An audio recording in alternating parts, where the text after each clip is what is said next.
नाम भजन काम ही हर मोड़ माँ। जपले त सतनाम भजन काम ही हर मोड़ माँ। जपले त सतनाम भजन काम ही हर मोड़ माँ।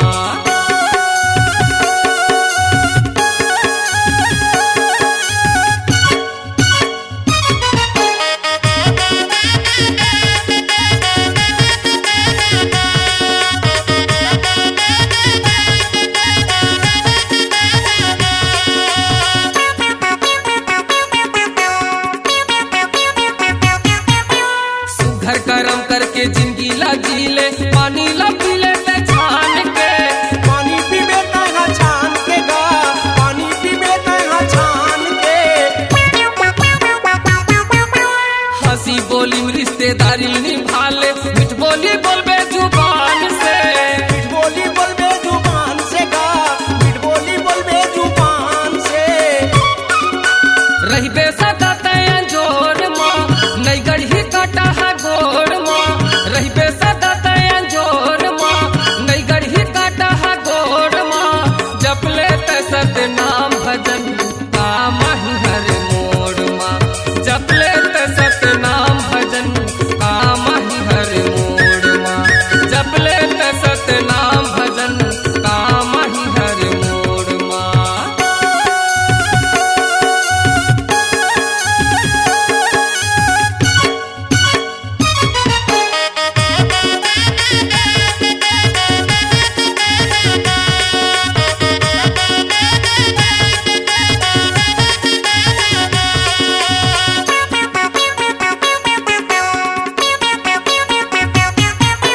बड़े के तहा वचन निभावे बनबे तहा आज्ञाकारी।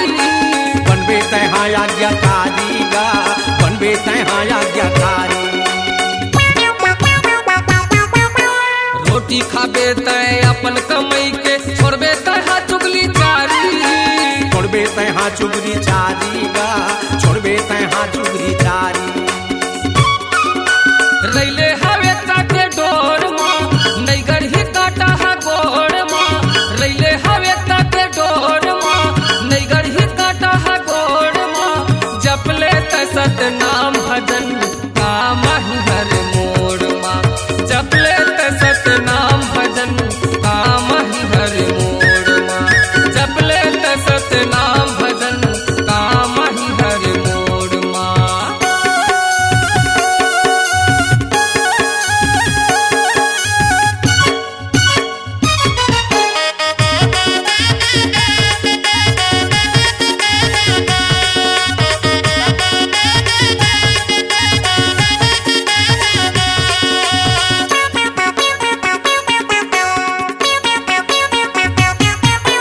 काले के तय हर आए हवचगा काले के तय हर जाबे।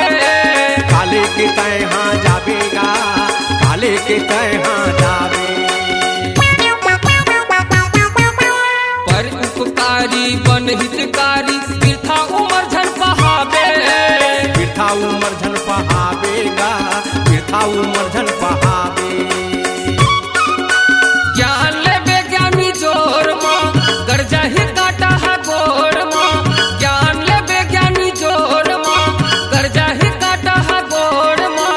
जपले त सतनाम भजन काम ही हर मोड़ माँ। जपले त सतनाम भजन काम ही हर मोड़ माँ। जपले त सतनाम भजन काम ही हर मोड़ माँ। झन रही बेका ते भोर माँ गर्जा ही काटा है गोड़ माँ। झन रही बेका ते भोर माँ गर्जा ही काटा है गोड़ माँ। जपले त सतनाम भजन काम ही हर मोड़ माँ। जपले त सतनाम भजन काम ही हर मोड़ माँ। जपले त सतनाम भजन काम ही हर मोड़ माँ। C-Log Digital Recording Studio, Cordoba. Contact number 99071192115.